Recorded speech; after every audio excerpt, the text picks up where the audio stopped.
Bismillahirrahmanirrahim. Assalamualaikum warahmatullahi wabarakatuh. Bagaimana kabar anak-anak? Semoga antum senantiasa sehat, tetap semangat, dan senantiasa dalam lindungan Allah Subhanahu wa Ta'ala. Amin ya Rabbal 'Alamin. Pada pekan ini kita akan melanjutkan pembahasan kita pada materi iman kepada malaikat.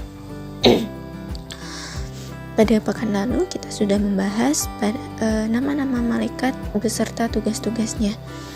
Lalu pada pekan ini kita akan membahas bagaimana hikmah dan contoh perilaku beriman kepada malaikat. Yang akan kita bahas pada part 3 atau bagian 3 iman kepada malaikat. Baik, yang pertama yaitu hikmah beriman kepada malaikat. Hikmah beriman kepada malaikat yang pertama, memberi motivasi kita untuk selalu taat dan bertakwa kepada Allah seperti ketaatan para malaikat. Kenapa? Karena kita tahu bahwasanya malaikat adalah makhluk yang senantiasa taat kepada Allah, tidak pernah membangkang sedikit pun. Sehingga dari sini kita harus motivasi diri kita untuk senantiasa meniru para malaikat. Walaupun kita tahu kita tidak akan pernah bisa untuk sama persis perilaku kita, ketaatan kita kepada Allah sebagaimana malaikat. Yang kedua, malaikat mengawasi perkataan dan perbuatan kita, sehingga dari sini kita akan, karena selalu diawasi ya, maka harusnya ketika kita mau melakukan suatu perbuatan baik ataupun buruk, ya kita akan senantiasa mempertimbangkan ini nanti apakah dicatat dosa apa pahala ya.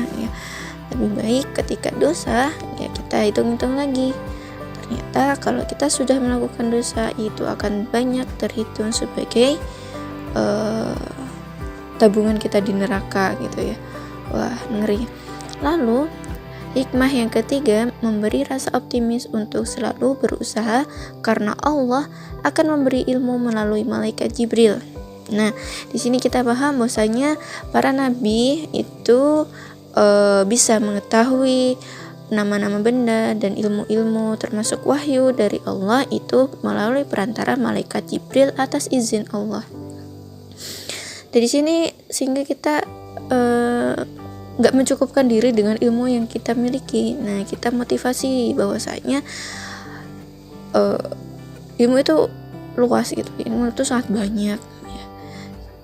Dan di sini ya malaikat Jibril yang menjadi perantara ilmu-ilmu yang telah para nabi dapatkan, harusnya menjadi motivasi kita ya untuk senantiasa semangat dalam menuntut ilmu. Kemudian dan memberi motivasi bahwasanya harusnya kita optimis bahwasanya Allah itu senantiasa memberi rezeki melalui malaikat Mikail. Ya mungkin ya ketika nanti kalian sudah bekerja, sudah menjadi seorang yang dewasa, kemudian sudah berusaha untuk banting tulang, ya bekerja dengan keras, tetapi mungkin hasilnya tidak sesuai dengan ekspektasi, nggak sesuai dengan keinginan kalian, maka kita positive thinking ya, kita tetap positif, kita tetap optimis bahwasanya Allah akan senantiasa memberi rezeki kepada kita melalui malaikat Mikail sesuai dengan usaha kita ya. Dan bahkan yang kita tahu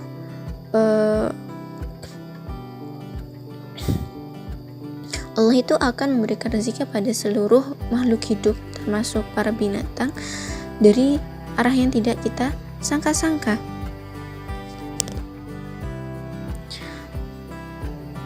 Selanjutnya, yang keempat, memotivasi kita untuk selalu beramal soleh, karena bekal itulah yang kita bawa kelak ketika meninggal dunia untuk menghadapi pengadilan Allah Subhanahu wa Ta'ala. Ini nyambung ya pada poin kedua, bahwasanya malaikat itu senantiasa mengawasi kita, sehingga di sini muncullah motivasi kepada kita untuk senantiasa beramal soleh dan menghindari perbuatan yang maksiat.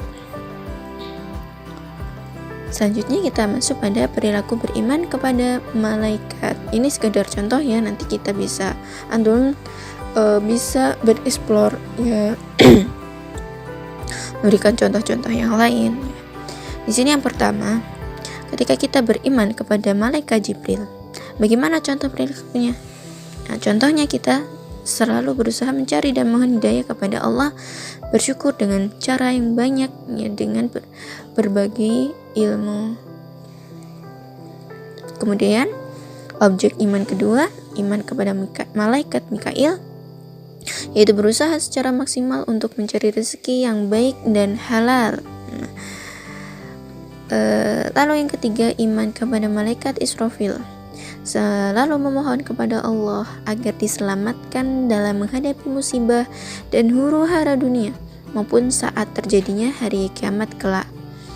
Lalu yang keempat, iman kepada malaikat Israel, yaitu berusaha mempersiapkan diri untuk menghadapi kematian, selalu berdoa agar terhindar dari sisaan sakaratul maut atau ketika ajal menjemput kita. Lalu yang kelima, nah ini dan keenam ya, karena malaikat Munkar dan Nakir tugasnya sama. Nah di sini contoh perilaku yang harus kita wujudkan, paling tidak kita bisa selalu memohon kepada Allah agar dilapangkan di alam kubur dan diringankan dari siksa kubur. Masih lanjut pada perilaku beriman kepada malaikat. Yang keenam, iman kepada malaikat Raqib, yaitu contoh perilakunya adalah selalu memiliki niat baik agar segala perbuatan baik ucapan maupun perbuatan. Ya ini kenapa ya, karena kita senantiasa diawasi, maka harusnya kita punya niatan, nggak cuman niat saja, tetapi dari segi perbuatan ya, baik dari lisan ataupun dari dohir, dari amal atau perbuatan. Lalu yang ketujuh, iman kepada malaikat Atid. Nah di sini contohnya adalah menjauhi niat buruk, perkataan kotor, perbuatan yang jelek, dan menjauhi perilaku tercela. Nah mungkin dari segi niat saja malaikat Atid tidak akan mencatat, tapi ketika sudah terwujud berupa perkataan, perbuatan, kemudian dan lain-lain ya, maka itu sudah tercatat di amal buruk kita. Nauzubillah. Lalu yang ke-8 yaitu iman kepada malaikat Ridwan. Nah di sini ya kita diharapkan selalu memohon kepada Allah agar masuk surga dengan aman, menciptakan kedamaian dan ketentraman di dunia ini. Lalu yang terakhir yaitu iman kepada malaikat Malik.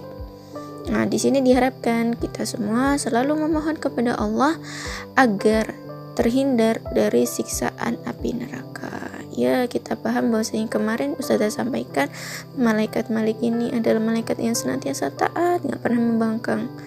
Bahkan ya, malaikat Malik ini mungkin terdengar sangat kejam ya di antara para malaikat yang lain. Kenapa malaikat ini nggak pernah tersenyum selain kepada Nabi Muhammad. Itu adalah materi kita hari ini, semoga bermanfaat. Kurang lebihnya Ustazah mohon maaf. Billahi taufiq wal hidayah. Wassalamualaikum warahmatullahi wabarakatuh.